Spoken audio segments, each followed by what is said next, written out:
Baik,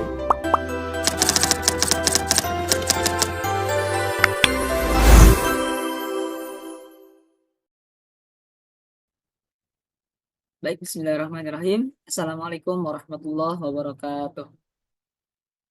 Sebelumnya izin memperkenalkan diri, nama saya Rizky Ahmad Sidik dari program studi pendidikan fisika Fakultas Tarbiyah dan Keguruan UIN Raden Intan Lampung dengan NPM 2211090025. Baik, pada pertemuan kali ini izinkan saya untuk menyelesaikan tugas mata kuliah fisika statistik. Oke, baik sebelumnya saya izin share screen dulu, teman-teman.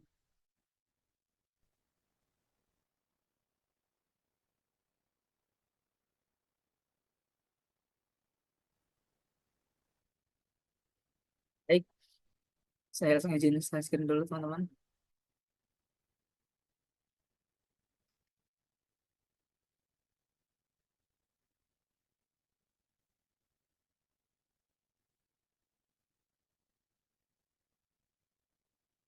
Ya, baik, langsung aja. Baik, sini saya akan menjelaskan salah satu materi dari fisika statistik, yaitu random walk, di mana untuk mata kuliah fisika statistik kami diampu oleh dosen fisika yaitu Bu Happy Komikasari SPD MSI. Oke, langsung. Baik. Nah, teman-teman, kita tahu bahwasannya fisika statistik itu mempelajari sistem fisika yang melibatkan banyak partikel, di mana perilakunya tidak bisa dijelaskan secara deterministik, melainkan secara probabilistik. Salah satu model fundamental dalam fisika statistik adalah random walk, ya, atau gerak acak. Ya, yang mana kita bakal menjelaskan pengertian lebih dalamnya sebenarnya apa sih gitu kan random walk itu. Dan di sini dijabarkan konsep dasar random walk. Yang pertama akan menjelaskan tentang pengertian dan juga ilustrasi sederhananya supaya teman-teman yang nonton nanti bisa dipahami gitu. Oke, yang pertama pengertian. Nah, di mana random walk itu merupakan model matematis dalam suatu proses acak yang menggambarkan lintasan dari objek yang berpindah posisi berdasarkan langkah-langkah acak. Nah, ini sering dianalogikan sebagai seseorang yang setiap detiknya itu bisa melangkah. Kadang ke kanan, kiri, kanan, kiri secara acak. Ya. Nah, contohnya nih, ilustrasi secara sederhananya. Bayangkan nih, ada seseorang yang berdiri di titik nol. Setiap satu detiknya, itu dia bisa melangkah ke kiri atau ke kanan secara acak. Nah, setelah 100 langkah, kita tidak dapat mengetahui dengan pasti di mana posisinya. Namun kita bisa menghitung kemungkinan di mana dia berada. Nah, inilah salah satu esensi dari random walk ini. Oke, nah, dalam penerapannya juga dalam kehidupan sehari-hari ya tentunya ada dalam beberapa sektor juga ada beberapa contohnya. Nah, di bidang ataupun di sektor ekonomi dan keuangan, nah model random walk, nah ini digunakan untuk memodelkan pergerakan harga saham ataupun aset digital. Contohnya seperti kripto ya. Mungkin teman-teman tahu kan kripto seperti apa gambarannya ya. Deteksi data ya tentang investasi lah gitu, tentang keuangan gitu, tentang saham-saham gitu. Nah, itu kan cenderung acak dalam jangka pendek maupun panjangnya. Yang kedua di genetika populasi. Gerak acak mewakili genetik drift ataupun hanyutan genetik. Nah, yaitu perubahan frekuensi gen dalam populasi secara acak. Lalu dalam sektor fisika ya. Dalam sektor fisika itu menjelaskan tentang Darwinian motion, yaitu gerakan acak molekul dalam zat cair ataupun gas. Dalam sektor ekologi itu ada digunakan untuk memodelkan pergerakan hewan yang mencari makan ataupun berpindah habitat. Ya. Lalu dalam sektor ilmu otak juga model random walk ini membantu menjelaskan aliran sinyal saraf ya, antar neuron. Oke, nah selanjutnya itu ada model matematika random walk satu dimensi. Ya. Nah, asumsi model transformasi digital. Ada beberapa poin ya. Pertama itu ada objek memulai dari titik awal atau titik nol. Lalu setiap langkah juga itu memiliki panjang tetap atau bisa dilambangkan L ya biasanya huruf L. Lalu ada jumlah langkah total itu dilambangkan dengan huruf N kecil. Lalu langkah ke kanan itu diasumsikan ya, atau di apa namanya dilambangkan N1 dan langkah kiri itu N2. Hubungan dasarnya seperti apa? Contoh nih, jumlah langkah total. Berarti kan N sama dengan N1 plus N2. Lalu perpindahan total nih dari titik awal, berarti M sama dengan N1 min N2. Lalu jika arah kanan dianggap positif dan kiri negatif, maka ini M sama dengan 2N1. Ya, N1 tadi apa? Langkah ke kanan ya. Min N. N itu kan jumlah total langkahnya. Lalu posisi akhir dalam satu dimensi. Nah, berarti L itu sama dengan M, ya, M dikali dengan I.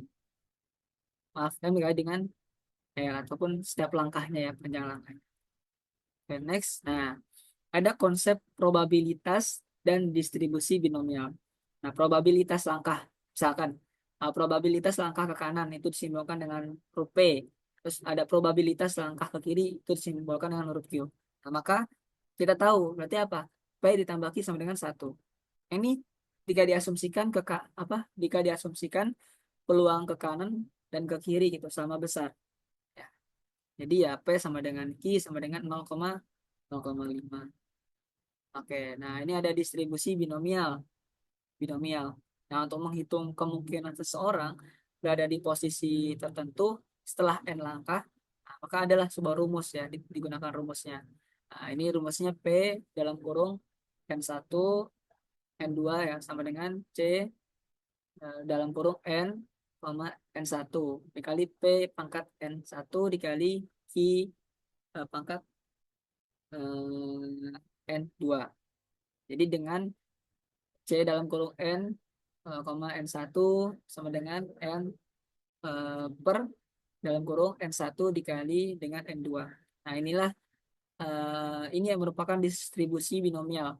Karena setiap langkah itu merupakan eksperimen Bernoulli ya dengan dua hasil atau kanan ataupun kiri. Nah, ini ada contohnya nih, contoh soal dan penyelesaiannya. Nah, kita akan mengasumsikan contoh nih. Ada seorang pemabuk, dia melangkah 4 langkah gitu ya, dan setiap langkahnya itu sejauh 25 cm. Pertanyaannya adalah hitunglah probabilitas bahwa dia berada di 50 cm di sebelah kanan titik awal. Nah, cara mengerjakannya tentu kita ketahui dulu tadi N ya. N itu adalah seorang melangkah ya. Berapa langkah? Ya, N 4. Terus panjang langkahnya juga kita hitung L-nya sama dengan 25 cm. Nah, ini L akhir ya, L jarak akhirnya itu sama dengan 50 cm.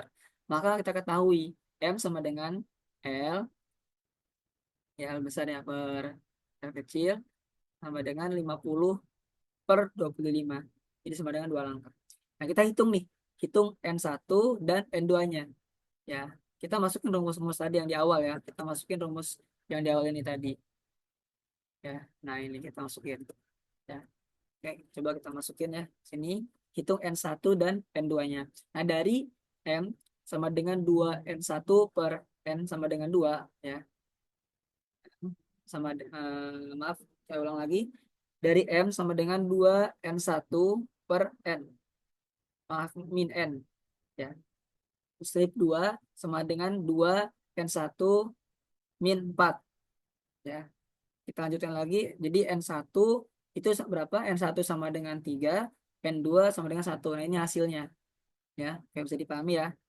Coba baca kembali. M ya. M sama dengan 2 L1 ya. Tadi L1 itu apa? L1 itu adalah maaf ya. Itu kan langkah ya. Setiap langkah dihitung. Ulang lagi. Nah, M sama dengan 2N1 min N ya, jumlah dari langkahnya. Lalu 2 sama dengan 2N1 min 4. Jadi dihasil ditarik ya kesimpulannya atau hasilnya jadi N1 itu sama dengan 3, N2 sama dengan 1. Nah, lalu lanjut lagi hitung probabilitasnya. Nah, ini gunakan rumus binomial tadi, rumus binomial. Ya, kita masukin rumus binomial ini ya. Tinggal langsung masukin. P sama dengan C. Tadi berapa? N1 4 kan ya. Oke, masukkan aja langsung aja. Berarti P sama dengan C dalam kurung 4,3 ya, 4,3. Ini sebenarnya bukan koma ini ya. 4,3 dikali 0,5. Maaf ya, 4,3 dikali 0,5 pangkat 3 kali 0,5 pangkat 1. Nah, maka didapatkan, ya teman-teman, P itu sama dengan 4 dikali 1/8. Ya. Terus dikali 1/2 sama dengan 4/16. Nah, hasilnya itu adalah 0,25. Oke, nah maka hasil akhirnya adalah probabilitas si pemabuk atau orang yang mabuk tadi itu tersebut berada di 50 cm di kanan titik awal. Setelah 4 langkahnya itu berapa? Adalah 0,25 atau 25%. Ya, jadi itu tadi mungkin kita harus sama-sama dipahami dulu ya terkait rumusnya ataupun soal yang ditanyakan itu. Jadi supaya kita paham juga cara mengerjakannya. Oke, nah jadi kesimpulannya adalah random walk itu merupakan model statistik yang mampu menjelaskan fenomena acak dalam berbagai ilmu. Meskipun memang setiap langkah tidak dapat diprediksi secara pasti, tapi pola secara keseluruhan dapat dipahami menggunakan sebuah pendekatan. Pendekatannya itu pendekatan probabilistik. Ya, nah, melalui distribusi binomial, kita dapat menghitung peluang suatu partikel ataupun objek ya berada di posisi tertentu setelah sejumlah langkah. Nah, konsep inilah yang membuktikan jalan untuk memahami perilaku sistem kompleks dari gerakan molekul, dinamika populasi hingga fluktuasi pasar keuntungan. Oke, sekian. Terima kasih banyak. Sebelumnya mohon maaf atas segala kekurangannya. Mudah-mudahan bisa dipahami dan bisa dimengerti. Kurang lebihnya mohon maaf. Sekian dari saya. Wassalamualaikum warahmatullahi wabarakatuh.